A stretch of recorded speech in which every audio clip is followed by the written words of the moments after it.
საბუთაოლზე მდებარე მაცხოვრის ამაღლების სახელობის ტაძრის წინამძღვარი დეკანოზი კახაბერ გოგოტიშვილი შემოგვიერთდა. მამა კახაბერ, დაგლოცეთ. მშვიდობისა. ერთმან დაგლოცოთ, მოგესალმებით თქვენ და ჩვენს ძვირფას მაყურებელს. მადლობა მობრძანებისთვის.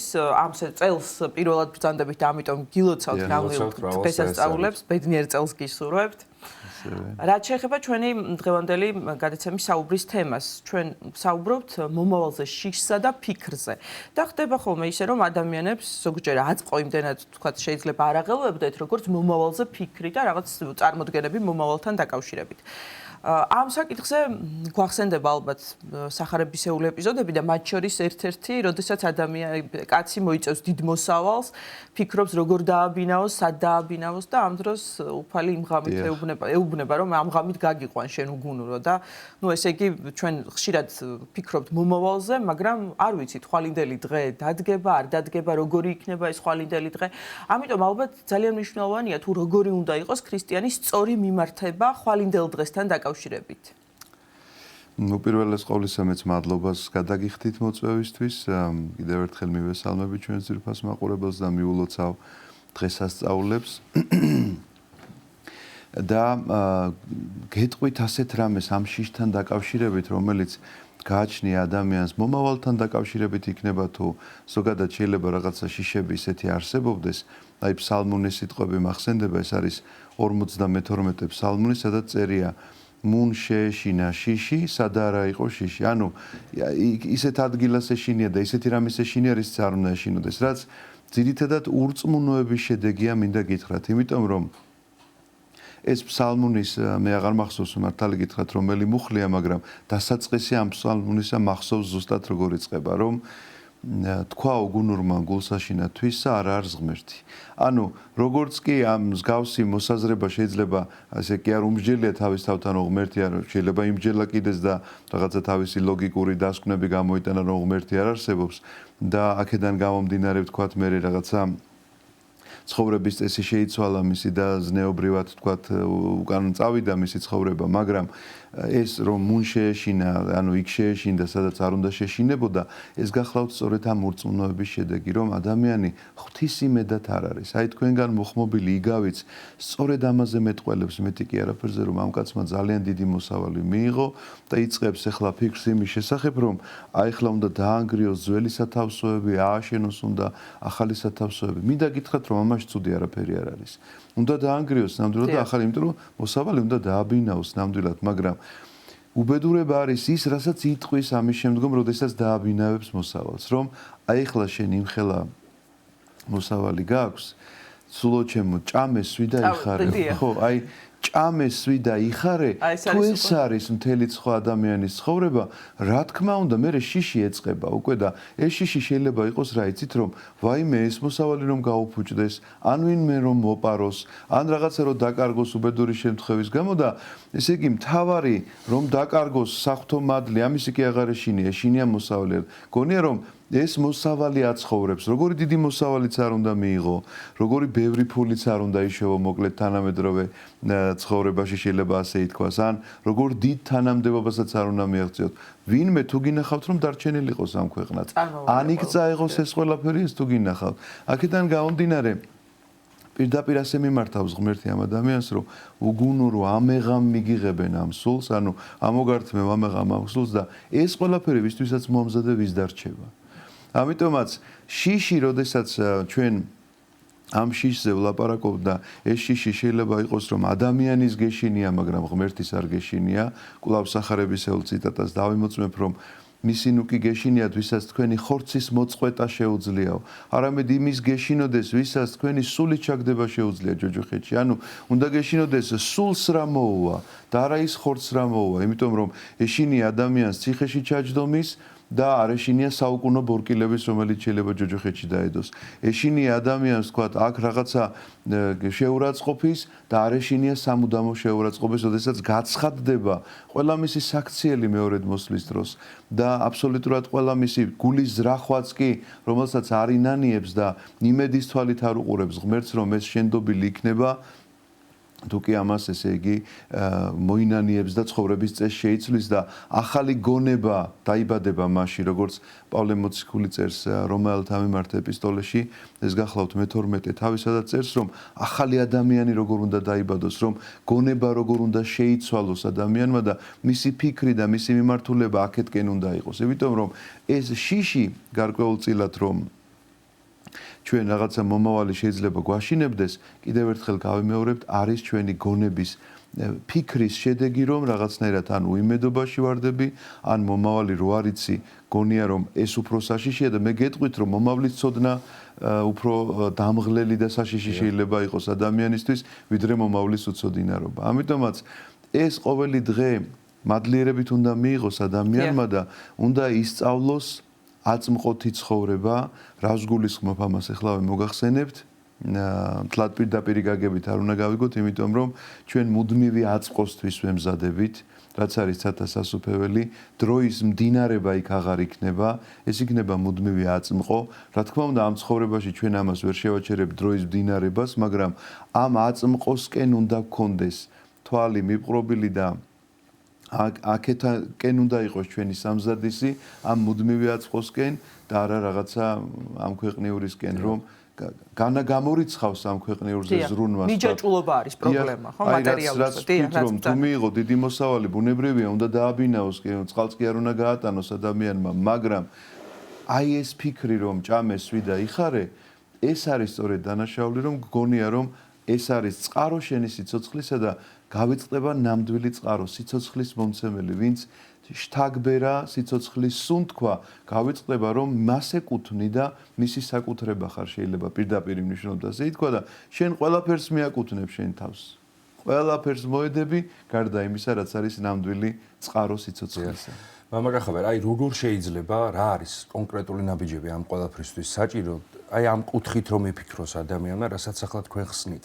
და სინამდვილეში არ ფიქრობდეს ის ნებისმიერი ადამიანის ფიქრი მაინც მიდის იმისკენ, რომ როგორ მოიხვეჭოს, როგორ გამდიდრდეს, განვითარდეს, ხვალინდელი ფიქრი მაინც აწუხებს ნებისმიერ ადამიანს საზოგადოების თითოეულ წევრს, ხო, ჩვენც მათ შორის ნებისმიერ ადამიანში ბუნებრივია საზოგადოებას ჩვენც შევდივართ, ჩვენც ასე ვფიქრობთ. რა არის კონკრეტული ნაბიჯები იმისათვის, რომ სწორედ იმ კუთხით იფიქროს ადამიანმა, რასაც ახლა თქვენ ხსნით? საქმე ის გახლავთ რომ ჩვენ უნდა მაშინ გავყოთ ახლა კატეგორიულად მორწმუნე ადამიანზე ვლაპარაკობთ თუ ურწმუნე ადამიანზე ვლაპარაკობთ, იმიტომ რომ თუ კი ადამიანი ჩვენ სარწმუნოებაში მყოფ ადამიანებზეც შეგვინიშნავს მსგავსი შიში, იმიტომ რომ ეს სარწმუნოების მეტნაკლებობა ყოველთვის რაღაცნაირად ჩვენში ესე თამაშობს, შეიძლება ითქვას ეს ამპლიტუდა რაღაცა ხან უფრო მართლაც სარწმუნოებრივად მოიქცევა ადამიანი და ხან მცირედ მორწმუნეობასაც გამოავლენს ხოლმე და გვინახავს მორწმუნე ადამიანებშიც გამოვლენილი ესეთი ესე იგი აი ამ შიშის გამო თუნდაც ეკლესიას კი არ მიმართა მკითხავთან გაიქცა მსგავსი რამ მომხდა რა ხო ადამიანების ცხოვრებაში და კი არ ვზრახავთ ეხა უბრალოდ რაღაც არ არის ეს სწორი საქციელი არსებობს ადამიანი რომელიც ამბობს რომ საერთოდ არ სწამს და ამიტომ შეიძლება ფიქრობს რომ აქ სანამ არის ახლა ამ ქვეყნად ყველაფერი უნდა დაიკლოს და ყველაფერი უნდა მოასწროს. ამიტომაც ჩვენ ალბათ უნდა ამ საკითხთან მიმართებაში რა კითხვაც თქვენ დასვით, უნდა ვუკარნახოთ მორწმუნე ადამიანებს თუ როგორ უნდა მოიქცნენ და თუ თქვათ ადამიანი ამბობს რომ არ სწამს დაძალებით ეს საკითხი არ გამოვა. მორწმუნეს ძალით ვერ გახდი ადამიანს. ეს მან თვითონ უნდა მივიდეს აქამდე, რწმენა რომ აღიაროს და ეს რწმენა არ არის მხოლოდ აღიარება იმისა, რომ ღმერთი არსებობს. და ეს ეხება უპირველეს ყოვლისა ჩვენს მორწმუნეებს. ურწმუნოებზე არ ვლაპარაკობთ ახლა. მორწმუნეებს ეხება და რაში არის ეს გამოხატული? იცით რომ ადამიანმა შეიძლება თქვას რომ მე მწამს ღმერთის არსებობისა. და ძალიან კარგია რომ გწამს, მაგრამ ეს არაფერს არ ცვლის შენში. ცვლილება იწყება მაშინ როგორც კი იწყებ ღმერთის მოსმენას, რომ ერთია რომ გჯერა მისი არსებობისა და მეორეა რას გეუბნება ღმერთი, როგორ უნდა იცხოვრო და რა უნდა გააკეთო ამ მიმართულებით, რა კითხვაც ახლა თქვენ დასვით, იმიტომ რომ ჩვენ თუ გადავშლით სახარებას ვიწყებთ რომ აი მე-5, მე-6, მე-7 თავი გახლავთ მათ ეს სახარებისა, აი ამ თავებს ქვია ქადაგება მთაზე, მაცხოვარი მთაზეა დაბრძანდა ხალხი მის ირგვლივ შემოკრებილი და იწყებს ქადაგებას. ეს ქადაგება იწყება 9 ნეტარებით, ცნობილი 9 ნეტარება, რომელიც ყოველი წირვისას იგალობება. პირველი მუხლია რომ ნეტარ არიან გლახაკნის სულით, რამე თუ მათი არ სასופველიცად. და ასე შემდგომ მიყვება. იმის შემდგომ თქვათ იქ წერია მრუშობის შესახებ, რომ წერია რომ არა იმრუშოთ, მე მაცხოვარი როგორ განავრცობს, რომ წერია რომ არ მოკლა, როგორ განავრცობს. იმის შემდგომ რომ სინათლე როგორ უნდა შემოდიოდეს შენში, აი ადამიანებთან მიმართ რომ მევალეს არ უნდა ანუ თუ ადამიანი სათხოვნელად მოვა რომ არ უნდა დაემალო, რომ რაღაცა ბოროტებით არ უნდა გადაუხადო და აი ამ ყველაფრისა თუ გჯერა, აქედან უნდა დაიწყო ფიქრი. იმიტომ რომ სხვანაირად ვერ წახვალ ამ მიმართულებით, სხვანაირად ამ შიშს ვერასდროს ვერ მოიშორებ, იმიტომ რომ შენ ყოველთვის შეიძლება გეფიქრებოდეს რომ რაღაცას შენ თვითონ დაძლევ ამა თუ იმ ნებას ან ცოდვას ან ცხოვრებას შენ თვითონ მოიწყობ, მაგრამ გავიწყდება რომ შენ ვერაფერსაც ვერ შეძლებ. ერთი თმის ღერის გათეთრებაც არ შეგიძლიაო, არ გულისხმობ ახლა ქიმიურ საშუალებებს, გულისხმობ იმას რომ ადამიანმა რომ მოინდომოს გაითეთროს თავისი თმა ან გაიშაოს ჩარევის გარეშე, მოკლედ ხელოვნური ჩარევის გარეშე, აი როგორ წარმოუდგენი, არ შეუძლია ეს და როგორ ფიქრობს ახლა როგორ უნდა მოაწყოს აქაური ცხოვრება ისე, რომ თუნდაც ეს შიშები, რაზეც დღეს ჩვენი გადაცემა არის და ჩვენი შეხვედრა რომ არ კონდეს მას და რომ არ კონდეს ამ სიტყვების გაგონებით უნდა დაიწყოს. აი მაცხოვარმა მოგიწოდა ამ ყველაფრისთვის და იწყება შენი ცხოვრება, შენი გონება იცვლება ამ მიმართულებით, არა მხოლოდ აღიარებით რომ მე მწამს რომ ღმერთი არსებობს, არამედ ვიწყებ იმის შესრულებას ღმერთი რასაც მთხოვს და ეს შიშები თანდათანობით მცილდება, იმიტომ რომ მე ვხვდები რომ მე კი აღარ წარმართავ ჩემ ცხოვრებას, როგორც პავლე მოციქული ბრძანებს, არამედ ქრისტე რომელიც ჩემშია, ის მეხმარება ყოველივე ამის გადალახვაში, მაგრამ ეს უნდა მოხდეს ორმხრივი თანამშრომლობით. ძალადობრივად ქრისტე ამას არ ჩაიდენს, რომ რაღაცა სიკეთე გაგაკეთებინოს, ან პირიქით არ გაგაკეთებინოს რაიმე სიკეთე. ეს უნდა იყოს შენი თანხმობით, რომ შენ გსურს ამ სიკეთის აღსრულება, რომელიც წაიკითხე მის მიერ გამოთქმული გადაგების დროს და ითხოვ აი ამ შეწევნას და აი გადალახავ თუნდაც ამ შიშებს, თუნდაც გონების შეცვლა, როგორ იწყება რომ შენი თვალი, გონების თვალი მიმართულია ამ სიტყვებისკენ, რომლითაც მან მოგიწოდა და იწყებ ამ ყოველივეს გააზრებას, დაჯერებას და მუნ შეეშინა სადა არა იყო შიში, ანუ ნამდვილად რისი უნდა გეშინოდეს უკვე იცი ზუსტად. რომ ამ ცნებებისგან დაშორებისა უნდა გეშინოდეს, იმიტომ რომ ამ ცნებებთან დაშორება ჭეშმარიტ სიცოცხლის წყაროსთან დაშორებას ნიშნავს. აი ამისი ნამდვილად უნდა გეშინოდეს და არა შიში იმისა, რომ თქვათ აქ შეიძლება რაღაცა თუნდაც უსამართლოდ შეურაცხყოფილი აღმოჩნდა ვინმესგან, ან ბორკილდადებული, ან რაღაცა ქონება დაკარგული და ასე შემდგომ და ასე შემდგომ. დიახ, კიდევ იცით როგორი ალბათ გეცოდინებათ ცხადია, ისეთი შიშები აქვთ ადამიანებს, გვაქვს ზოგჯერ, რაღაც ჯანმრთელობასთან დაკავშირებით, ან რაღაც უბედურ შემთხვევასთან დაკავშირებით და ეს შიშები აკვიატებებით, ეს ძალიან ესე იგი ჩვენი ცხოვრების ხარისხს დაბლეწევს შეიძლება ითქვას, იმიტომ რომ კონცენტრირებულები ვართ, აი მომავალში რა იხდება, რა იქნება და ამ დროს იმაზე არ ვფიქრობთ, რომ ამ წუთში მაგალითად აქ რომ ვართ ჩვენ ამ სტუდიაში, ღვთის ხელში ვართ და ნებისმიერ რამ შეიძლება მოხდეს და თქვათ ამას ჩვენ ვერ განვაგებთ და უფალი განაგებთ. რა თქმა უნდა, ეს გახლავთ სწორედ აი სარწმუნოების ნაკლებობა, რაზეც ვლაპარაკობთ, რომ ადამიანი იმედით არ ცხოვრობს. თუ კი ესე იგი ამბობს, რომ ღმერთი სწამს, მაშინ იმედიც უნდა გქონდეს, რა თქმა უნდა და იმედი ექნება იმ შემთხვევაში, თუ კი ცდილობს ამ ცნებების შესრულებას. ხო მართალია, ეს ეხლა გადაიდო ფეხი ფეხზე და მე ღმერთის იმედად ვარ. გასაგებია რომ ღმერთის იმედად ვარ, რას აკეთებ ამ იმედისთვის? რაღაცა ხო უნდა გქონდეს მოქმედება, რაღაცა მიმართულება, იმიტომ რომ არიან ადამიანები, აი ჩვენ კვლავ მორწმუნე საზოგადოებაზე შეგვიძლია ვისაუბროთ, რომ მიუხედავად იმისა, რომ გარეგნულად შეიძლება ყველანაირ წესს ასრულებს და ტაძარში დადის და მოძღვარიც ყავს და რეგულარულად შეიძლება ახსარება ზიარებაზე ხედავდე ადამიანს, აი ამ აკვიატებული შიშებისგან ვერ თავისუფლდება. იმიტომ რომ ბოლომდე მინდობილი არ არის ღმერთზე. მაინც რაღაცა საკუთარ თავზე არის უფრო მეტად მინდობილი ვიდრე ღმერთზე და ეს აკვიატება თუნდაც ჯანმრთელობასთან მიმართებაში ან ვიღაცას კიდე შეიძლება სხვა მიმართულებით ქონდეს რაღაცა სხვადასხვა აკვიატება, ნიშნავს იმას, რომ ასრულებ ამ ყველაფერს ლოცვის კანონი გადევს, იქ მოძღვარმა ეს როგორც დაგავალა ისე ასრულებ, ახსარება თქვი ეზიარები, პირად კანონებში ხარ ჩართული თუ რაღაცა ყველაფერ ამ გარეგნობით, მაგრამ ღმერთი სად არის ამ დროს შენს ცხოვრებაში?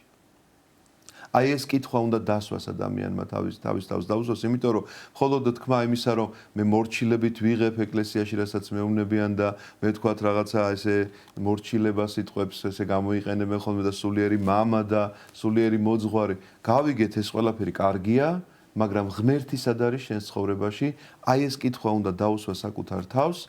თორემ მიხვალ აუცილებლად რაღაცა აკვიატებებამდე, რომელზედაც ეხა ჩვენ ვაპარაკობთ. რომელიც გვაზიანებს რეალურად, ძალიან აზიანებს ადამიანს, მინდა გითხრათ, რომ ფიზიკურადაც ზოგჯერ არა მხოლოდ სულიერად. რა თქმა უნდა, იმიტომ რომ მედიკამენტური ჩარევები სჭირდებათ ხოლმე ადამიანებს, შეიძლება ისე გაუმძაფრდეთ რაღაცა ეს შიშები, თუნდაც ჯანმრთელობასთან დაკავშირებით, ან რაღაცა მომავლის შიში, ან თუნდაც ის რომ ვიღაც რომ გარეთ გადის სახლიდან უკვე ეშინია რომ რაღაცა არ შეემთხვას არ და სახლში შეიძლება ჩაიკეტოს საერთოდ ადამიანი გარეთაც კი ვეღარ გავიდეს უნარო იყოს საერთოდ აი მოქალაქეობრივი მოვალეობის შესრულებაც კი აღარ შეეძლოს იმიტომ რომ ვერც სამსახურზე ვეღარ შეიძლება ვარგოდეს სამსახურისთვის და ასე შემდგომ უამრავი რამ ჩვენ შეგვიძლია ჩამოვთვალოთ ღმერთმა დაიფაროს ასეთი მძიმე მდგომარეობისგან ყველა ადამიანი მაგრამ აქამდე მიდიან რითი იმიტომ რომ ღმერთის ადგილი მათ ცხოვრებაში აღარ დარჩა. მიუხედავად იმისა, რომ ყველა ის შეასრულა, ესე იგი რაც ეკლესიამ დაავალა, მისთვის ეს აღმოჩნდა რიტუალი და არა საიდუმლოება. ამ ორ სიტყვას შორის ძალიან დიდი განსხვავებაა, მინდა გითხრათ, იმიტომ რომ ჩვენ ეკლესიაში რიტუალებს არ ვასრულებთ. ჩვენ საიდუმლოებებს ვასრულებთ, რომელიც საიდუმლოებასაც ეს სიტყვა საიდუმლოება იმას გამოხატავს, რომ უხილავად გარდამოსული საღვთო მადლი მაძლევს მე რაღაცა სიცოცხლეს მანიჭებს და უხილავად ღმერთთან თანაზიარება ხდება ჩემი. და როდესაც ეს ამბავი მხოლოდ რიტუალია, რიტუალი დამთავრდა და გაგრძელდა ისევ ჩემი ცხოვრება, რომელიც მე დავადგინე, პროექტი, რომელიც მე შევქმენი და ღმერთს მხოლოდ ამის დამტკიცებას ვთხოვ და არანაირად არ ვეუბნები ღმერთო, როგორ ვიცხოვრო, იყავ ნება შენი ამას რომ ვამბობ ლოცვაში. იცით რა, ესეც რიტუალია ამ შემთხვევაში, თუ კი ამას მხოლოდ სიტყვებით ვამბობ და მაქვს მაინც ჩემი პროექტი, ჩემი ცხოვრებისა, რომლისგანაც ღმერთისგან ველოდები მხოლოდ რომ ბეჭედი უნდა დასვას ამაზე. ხლა რო კი ესე კარგია და ასე და ის კი არ მაინტერესებს ღმერთს რა უნდა ჩემგან. როგორი რა სიტყვით იმასაც გავს ხო კურთხევას ძალით რომ გამოითხოვენ მოძღვრისგან. კი რა თქმა უნდა ესე. ასეც მათ სურთ თქვა პასუხი დადებითი რომ მიიღო. გამზადებულ რაღაცას რომ პროექტს რომ შემოგთავაზებს რომ აი მე გადავწყვიტე ახლა ესე იგი ესეთი რამ გავაკეთო და თქვენ მაგურთხეთ. თუ გადაწყვიტეთ ჩემი კურთხევა რაღაც გინდა. თუ თქვათ რჩევა გჭირდება, მაშინ უნდა მოხვიდე რომ როგორ გვაკურთხებთ, როგორ ჯობია ამა თუ იმ საქმის გაკეთება. სადმე გამგზავრება თუ არ გამგზავრება, სახლის აშენება თუ არ აშენება. შეიძლება მოხვიდე და კურთხევა იკითხო რომ აი როგორ ჯობს, როგორ გვაკურთხებდა. როდესაც გამზადებული პროექტით მოდიხარ, ასეთია ჩვენი ცხოვრება ხშირად ღმერთთან მიმართებაში. კი, ყოველდილით ამბობ და საღამოთით შეიძლება და ხან შეიძლება დღეში 9 ჯერაც რომ იყავ ნება შენი, მაგრამ პროექტი შენი გაქვს. და უარის მიღების მზაობა არ გაქვს თქვა რაღაც სხვა ნების აღსრულების. ნეტარი ავგუსტინეს ეს სიტყვები ძალიან შეეფერება ამ მდგომარეობას, ის ამბობს ასეთ რამეს, რომ ყველა იმას გეკითხება უფალო რაც სურსო, ანუ შეკითხვა აქვს ყველა ადამიანს ბუნებრივია ღმერთთან მიმართებაში, მაგრამ შენი პასუხი ყველასთვის სასურველი როდია. შენი უკეთესი მსახური ის არისო, რომელიც შენგან სასურველ პასუხს კი არ ელოდება. არამედ სასურველია ის, რასაც უპასუხებ. აი ეს არის უკეთესი მსახურება, ეს არის მორწმუნეობა და ეს არის სწორედ რწმენის ის გამოვლინება, როდესაც ღმერთის არსებობისა კი არ გწამს, არამედ სასურველია ის, რასაც გპასუხობს. შენი პროექტით არ მიდიხარ. ღმერთი როგორც გეუბნება, ისე აკეთებ ამ ყოველივეს და ეს გახლავთ ძალიან მნიშვნელოვანი, რომელიც განდევნის შიშს, იმიტომ რომ სრულყოფილი სიყვარული განდევნის შიშს და სრულყოფილი სიყვარული სად შეიძლება შეიძინოს ადამიანმა თუ არა ღმერთთან ურთიერთობაში. დიახ. მამაკაცობერ მინდა გკითხოთ მშობლებსა და ოჯახის როლზე, ზოგადად გარშემო მყოფ ადამიანების როლზე ჩვენს ცხოვრებაში ბუნებრივია ვერავის მიუთითებთ ფიქრების შესახებ, ხომ? ასე უნდა იფიქროს, ან ისე უნდა იფიქროს, თუმცა აი ეს მიმართულება, სწორი მიმართულება და აზროვნების ჩამოყალიბება ბავშვობის ასაკიდანვე ალბათ უნდა დაიწყოს მშობელმა და ოჯახის წევრმა. რამდენად დიდი მნიშვნელობა აქვს მათ ჩვენს ცხოვრებაში, რომ სწორი მიმართულება მოგცენ, რომ შემდეგ ჩამოყალიბებული აზრი ჩვენს გაგვიჩნდეს შესაბამისი და ჭეშმარიტი. ძალიან მნიშვნელოვანი საკითხი გახლავთ ზოგადად ოჯახი და აი სამკუთხედი პატრიარქი, რაზეც ხშირად მოგვიწოდებდა ჩვენ ოჯახი, სკოლა, ეკლესია. აი ბავშვის აღზრდისთვის ეს სამკუთხედი ძალიან მნიშვნელოვანია და თუ რომელიმე რგოლი თავის მოვალეობას არ ასრულებს, ეს ძალიან ცუდად აისახება ხოლმე ადამიანზე. მართავთ ბრძანებთ, რა თქმა უნდა, ფიქრს ვერ ვაიძულებთ, რომ გინდა თუ არა ასე იფიქრო, მაგრამ ჩვენ შეგვიძლია რაღაცა ჩავდოთ მათში, რაღაცა ისეთი ნაპერწკალი თუნდაც, რომელიც მერე ცეცხლად გადაიქცევა, რომელიც თავის სანთლად აინთება და რაღაცნაირად თავის კვალს ყოველთვის დააჩენს ადამიანს. რა შეიძლება იყოს ეს და მე მომიწია ერთხელ ერთ-ერთ გადაცემაში ამის შესახებ საუბარი, რომ თუნდაც ის რომ ჩვენ ახლა 21 საუკუნეში ამ გაჯეტების პერიოდში სულ რაღაცა ყოველთვის ესე იწყება ჩვენს ხო დილას გაიღვიძებ ეკრანში იხედები, საღამოს დილის წინ ეკრანში იხედები, ოდნავი თავისუფალი დრო მოგეცა თუ არა ეკრანში იხედები და რაღაცა კომუნიკაცია ძალიან გაიშვიათდა ჩვენ შვილებთან, ოჯახის წევრებთან. ამიტომაც მე ყველას ვურჩევდი და საკუთარ თავსაც რა თქმა უნდა რომ აი თუნდაც ჩემ შვილიშვილთან რომელიც ახლა ჯერ პატარა არის, რაღაცნაირად უნდა დავიწყო მე ასეთი ურთიერთობა მეთქი ვფიქრობ რომ თუნდაც მაშინ როდესაც ის დილით საუზმეზე ჩაისვამს, მაშინ მაინც მოვახერხო რომ დაველაპარაკო თუნდაც 5 წუთის განმავლობაში. და რაზე უნდა დაველაპარაკო, ეს არის ძალიან მნიშვნელოვანი. ვფიქრობ რომ ჩვენ ყველაფერში, მათ შორის საგნებშიც კი ადამიანი უნდა დავანახოთ ჩვენ შვილებს. და ეს იქნება კარგი საშუალება ფიქრისა. ლოგიკური აზროვნებისა და ფიქრისა. რას გულისხმობ ახლა აი საგანში როგორ შეიძლება დაანახო ადამიანი? აი მაგიდასთან რომელთანაც დაჯდება შეიძლება მოუყვე როგორ კეთდება მაგიდა და დაანახო ის ადამიანები, ვინც შრომობენ ამ მაგიდის გასაგებად. ან სკამზე რომელზეც დაჯდა, ან პური რომელიც დაუდე რომელზეც უნდა შეჭამოს მოუყვე თქვა ყოველ დილით უამრავია ეს თემა ერთხელ სკამზე თუ ეტყვიდა ერთხელ მერე პურზე ეტყვიდა იმ კარაგზე თუ იმ ჩაიზე ადამიანები რა შრომას წევენ იმისთვის რომ ეს შენამდე მოსულიყო და ეს მას ფიქრის საშუალებას აძლევს იმიტომ რომ ჩვენ ახლა დღეს ასე მივეჩვევთ ყველაფერი გამზადებული მოდის დაჯექის უფრასთან ეს მაგიდა გამზადებულია ბუნებრივია გამზადებული მოგიტან როგორ კეთდება სახელოსნოში არ გინახავს იქ პური რომელიც მოგიტანეს ესეც გამომცხვარია უკვე ამას რა მიწის როგორი დამუშავება დასჭირდა და რამდენი ადამიანის შრომა რომ ეს მერე თავთავებად მოეკრიფა და აქამდე რომ მოსულიყო პურად რომ შენამდე მოსულიყო ამ ყველაფერს თუ მივაჩვევთ ჩვენ ადამიანებს ისინი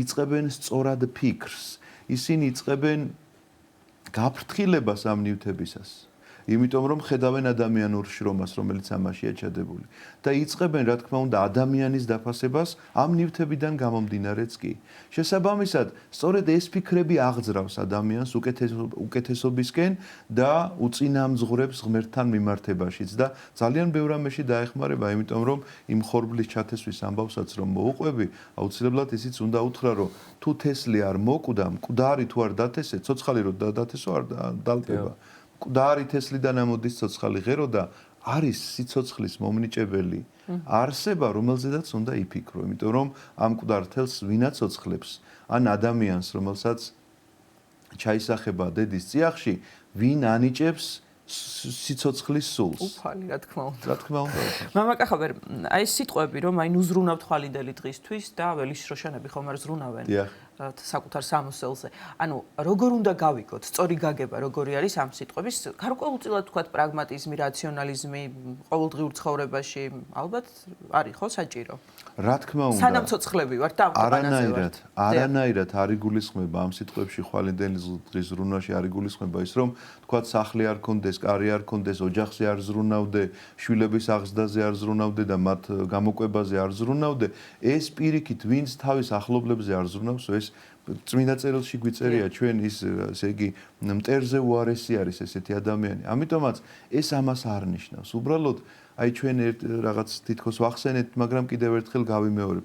როდესაც მთელი შენი გონება გადაგებული არის, ესე იგი ამაზე და არანაირად არ გახსენდება წყარო ვინ შეიძლება იყოს ამ ყველაფრისა, მომცემელი ვინ შეიძლება იყოს და ვისგან უნდა ითხოვდე შენ ამას, იმიტომ რომ შეიძლება გონია რომ ახლა შენ რაღაცა ისეთ სამსახურში მუშაობ და რაღაცა უფროსი, რომელიც ამ ხელფასს გაძლევს, ხელმძღვანელი შენი სამსახურისა, ახლა მასზე უნდა იყო გადაგებული და ის უნდა გააღმერთო, გააკერპო და ესე იგი, ოღონდაც ეს ხელფასი არ დაკარგო, ყველაფერი იკადრო. ამის გამო ეს გახლავთ სწორედ პრობლემა და ტრაგედია. მას თავისი ადგილი უნდა ქონდეს, პატივისცემას იმსახურებს, რომ დასაქმებული ყავხარ შეიძლება და კარგ ხელფასს გიხდის, მაგრამ ღმერთზე წინ რა თქმა უნდა არავინ არ უნდა დააყენო. თუნდაც გემუქრებოდეს ამ სამსახურის დაკარგვა, ღმერთზე წინ ნამდვილად არ უნდა დააყენო ეს.